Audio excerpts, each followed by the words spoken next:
तो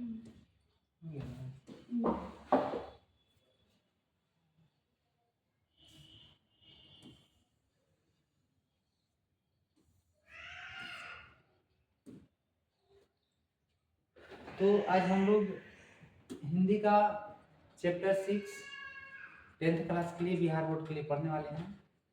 और जो पाठ का नाम है बहादुर, और जिसके लेखक है ये दिखाई दे रहे हैं, यही अमरकांत है, ठीक ना। ये अमरकांत है और यही बहादुर पाठ को क्या किए हैं, लिखे हैं, ठीक है। और चलते हैं इनका जीवन परिचय के बारे में जानेंगे कि इनका जन्म हुआ था 1925 ईस्वी में, जुलाई 1925 में इनका जन्म हुआ था और बलिया के उत्तर प्रदेश में हुआ था, ठीक ना। तो नागर नहीं हुआ, नागर में हुआ था, ठीक ना। नागर बलिया उत्तर प्रदेश में। तो अमरकांत का जन्म कहाँ हुआ था जी, नागर बलिया उत्तर प्रदेश में 1925 में हुआ था, ठीक है। इनका प्रारंभिक शिक्षा गवर्नमेंट हाई स्कूल बलिया से ही किए थे, ठीक।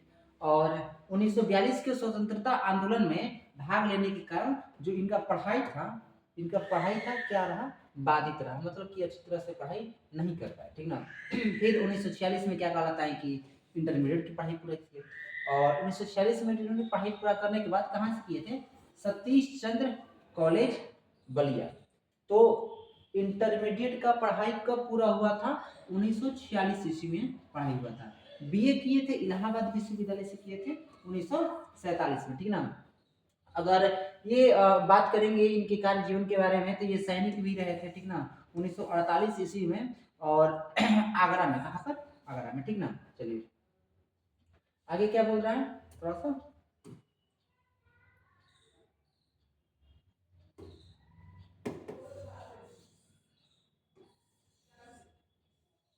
देखिए आगे क्या बोल रहा है। आगे बोल रहा है कि ये प्रगतिशील लेखक संघ से जुड़कर लेखन क्या किया, शुरू किए। लेखन मतलब कि ये किससे जुड़े, पहले नंबर प्रगतिशील लेखन संघ से जुड़े, और उससे जुड़कर ये लेखन कार्य मतलब लिखने के काम का किए, शुरू किए, ठीक ना।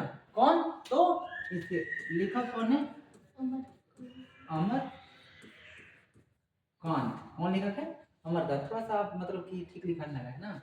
तो और एक चीज कि अगर ट्रिक बताएं किसके लेखक हैं, तो बहादुर के,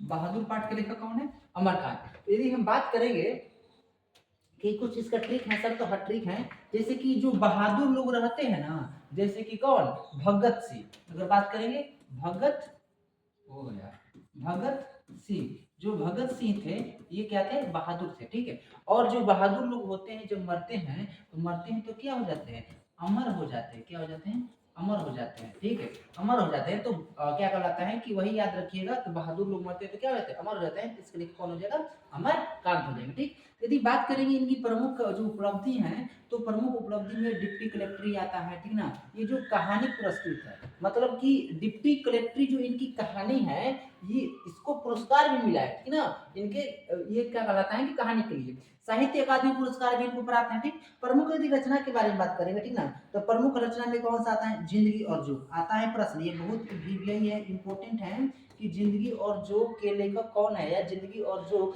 किसके द्वारा लिखा गया है, अमरकांत के द्वारा।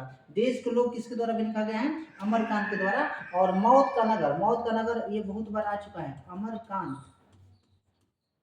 अमरकांत, ठीक ना। ये ठीक लिखा है, पता नहीं मतलब अमरकांत, अब ठीक लिखा है ना।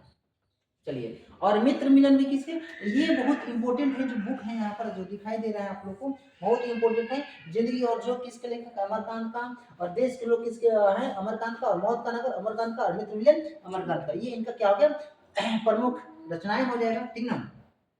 नेक्स्ट बात करेंगे हम आपसे, क्या दे रखा, नेक्स्ट में देखिए, सुनिए। तो ये 10th क्लास के लिए है। पहला नंबर आप लोग को बता दें कि फिर से एक बार बता दें कि ये जो है ये 10th क्लास के लिए है, ठीक ना। ये 10th क्लास के लिए हिंदी का है, ठीक। और बिहार बोर्ड के लिए, बिहार बोर्ड, ठीक ना। चलिए चलिए, अब बात करेंगे उपन्यास कुछ, उसी में कहानी में हम लोग को क्या कहते हैं, कुहासा भी आता है, अमरकांत का है, ठीक है ना। सूखा भत्ता उपन्यास है अमरकांत का। आकाश पक्षी इनका भी उपन्यास है, किसका, अमरकांत जी का, अमरकांत, ठीक ना। तो एक बार फिर से बता दें कैसे लोग मरते हैं तो अमर होते हैं जी, तो बहादुर लोग। कैसे लोग, बहादुर लोग मरते हैं तो क्या हो जाते हैं, अमर हो जाते हैं, ठीक ना। सुखजीवी अमरकांत का है, काले उजले दिन अमरकांत का है, बीच की दीवार, ठीक ना, अमरकांत का है, और ग्राम सेविका भी किसके है, अमरकांत का। एक इनका बाल उपन्यास है, एक ही है, और कौन सा है, वानर सेना। वानर सेना जो है इनका बाल उपन्यास है। तो आएगा प्रश्न कि निम्न में से अमरकांत जी का क्या कहलाता है कि बाल उपन्यास कौन है, तो क्या टिक कीजिएगा, वानर सेना, ठीक, क्लियर। आगे चलते हैं, आगे क्या दे रखा है हम लोग का क्वेश्चन। चलिए अब चलते हैं, पाठ को शुरू करते हैं, ठीक ना। पाठ को क्या करते हैं, शुरू करते हैं। इस पाठ में देखिए समझ में आएगा आसानी से, ठीक ना। इसलिए ये जो पाठ है अमरकांत जी का है, और इस पाठ में आप लोग को बता दें एक नेपाली क्या रहता है, लड़का रहता है, ठीक ना, और उस लड़के की एक माँ गुस्सैल रहती है। तो चलिए कहानी को देखते हैं, ठीक ना। कहानी में होता क्या है, कह रहा है कि जैसे ही बहादुर का आगमन होता है, और इसके परिचय के बारे में बता देते हैं कि जो बहादुर एक लड़का है, ये दिखाई दे रहा है आप लोग का, यहाँ पे दिखाई दे रहा है, बहुत ही सुंदर एक लड़का है, ठीक ना। थोड़ा सा कद ठीकना है, मतलब छोटा सा कद है, ठीक। तो कह रहा है कि जो बहादुर है 12-13 साल का लड़का है, नेपाली लड़का था, याद रखना है। इसका घर कहाँ पर था, तो याद रखना है कहाँ पर, नेपाल और बिहार के बॉर्डर पर था। कहाँ था, नेपाल और बिहार के कहाँ था, बॉर्डर पर था, ठीक ना, बॉर्डर पर था, याद रखना है। तो इसका घर नेपाल और बिहार के बॉर्डर पर था, ठीक। जिसका कद क्या था, ठीक ना मतलब छोटा सा है, शरीर चौकड़ था, रंग कैसा था, गोरा गोरा दिखाई दे रहा है, और मुंह चपटा था। इसका दिखाई दे रहा है जो मुंह है ना, चेहरा है, कैसा था, चपटा था, ठीक ना। कह रहा है उसने सफेद नेकर, दिखाई दे रहा है, इससे दिखाई दे देगा ये ग्रीन येलो हो गया, लेकिन ये कैसा नेकर लगाएगा, सफेद, ठीक ना, सफेद नेकर और आधी बाह का कमीज पहना हुआ है। ये आधा बाह का कमीज दिखाई दे रहा है। तो बहादुर क्या पहना था, आधा बाह का कमीज पहना था। गले में क्या लगाया था, सफेद नेकर लगाया था, ठीक ना। और क्या, और गले में स्काउटू जैसा एक रुमाल बांधा था। सॉरी, देखिए यहाँ पर जो स्काउटू जैसे रुमाल बांधा है, ये स्काउटू जैसा रुमाल गले में बांधा था, ठीक ना, याद रखिएगा। चलिए अब चलते हैं कि लेखक को क्या कहलाता है। देखिए लेखक जो अमरकांत हैं कि इनकी पत्नी थोड़ा सा बीमार रहती है, और बीमार रहती है तो क्या कहलाता है कि घर पर तो नौकर रखना जरूरी हो जाएगा। और साथ में क्या कहलाता है कि अगर दूसरे बगल में भी क्या कहलाता है कि अपने भैया के घर भी नौकर हैं तो थोड़ा सा नौकर रखना जरूरी हो जाता है, ठीक ना। तो इसलिए कह रहा है कि इनके घर नौकर रखना जरूरी था।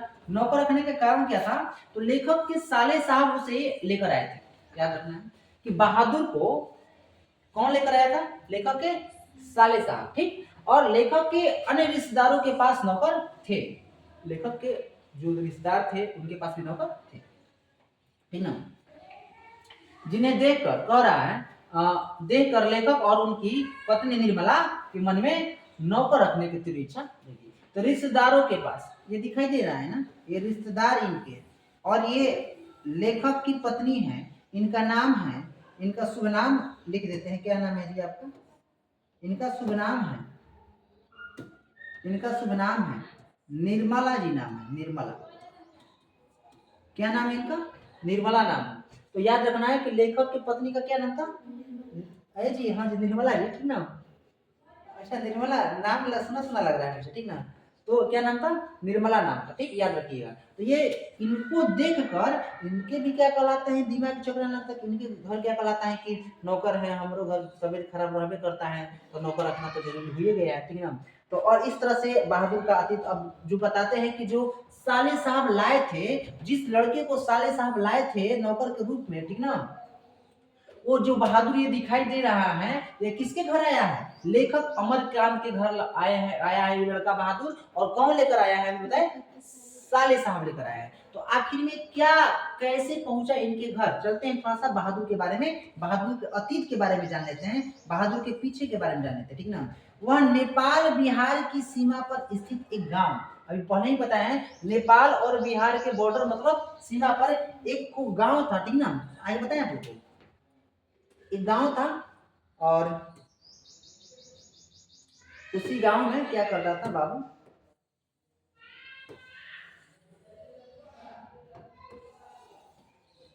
देख सकते हैं, दिखाई दे रहा है ना। उसी गांव में क्या करता था, वो रहता था, ठीक ना, रहने वाला था। तो बहादुर जो था, बहादुर, एक मिनट, ओ यार,